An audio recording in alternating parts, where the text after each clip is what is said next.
This message is from Polly. She asked, what do you do different with fibromyalgia client? Is it better for a client to see a massage therapist who has special training to help fibromyalgia? Is there such a thing, or is any massage therapist sufficient? Thanks. Appreciate your feedback and videos.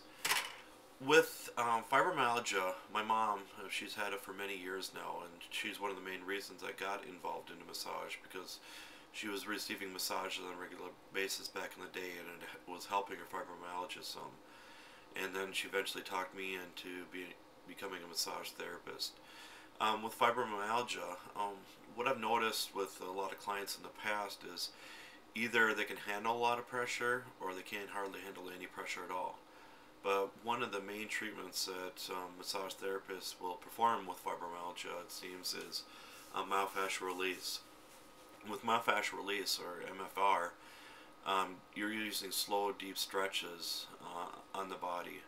So what you're doing is you're helping relieve some of that pain, and it's good for them in both ways, because especially if they cannot handle a lot of pressure, you can give a lighter form of myofascial release, or if they can handle deeper pressure, you're almost getting into like structural integration or ralphing, or the deeper work, so the deeper fascia levels you're getting into.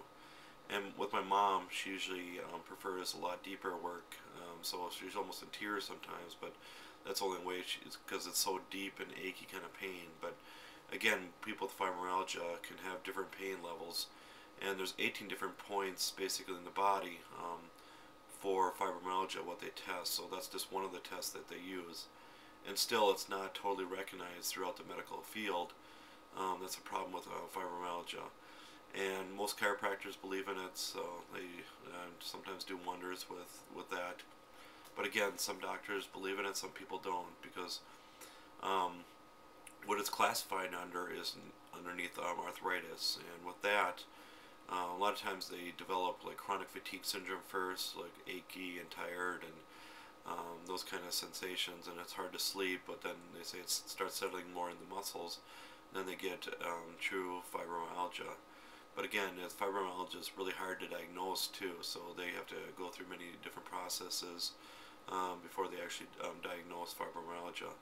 And us in America, we want to know what we have all the time, so even if there's not a name for it, we want a name for it, so we know what to do, or we can say, oh, we have this. But the problem with people with fibromyalgia, the average person sees them and they say, oh, you look normal, you're not in pain, but it's more internal pain, so the person can more likely to be a lot more depressed too, just because, let's say somebody in a wheelchair, you can actually see that they're having problems or those kind of things.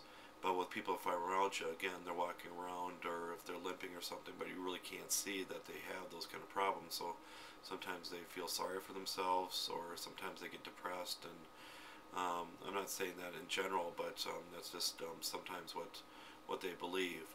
But just imagine if you're with mental illness too. The average person does not know that you might not have it, and they might think you're a little bit off or something. But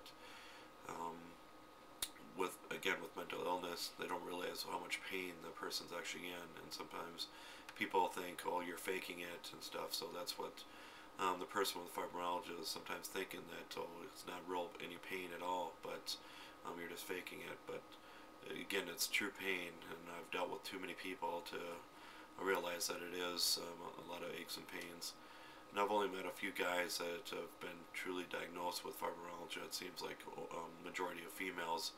I think it's around, the last studies I've seen, it's around 80 to 90% females that develop it. And sometimes they're more prone to developing it when they're going through menopause. So that's a big time when the body starts changing a lot more. So again, trigger point therapy might be a little bit too painful for them, but slow stretching, like the myofascial release, seem to do wonders. So that's what I know of a lot of therapists using. And please specify below in the comments area any other things that you use for helping people with fibromyalgia. So leave the comments below, and thank you very much.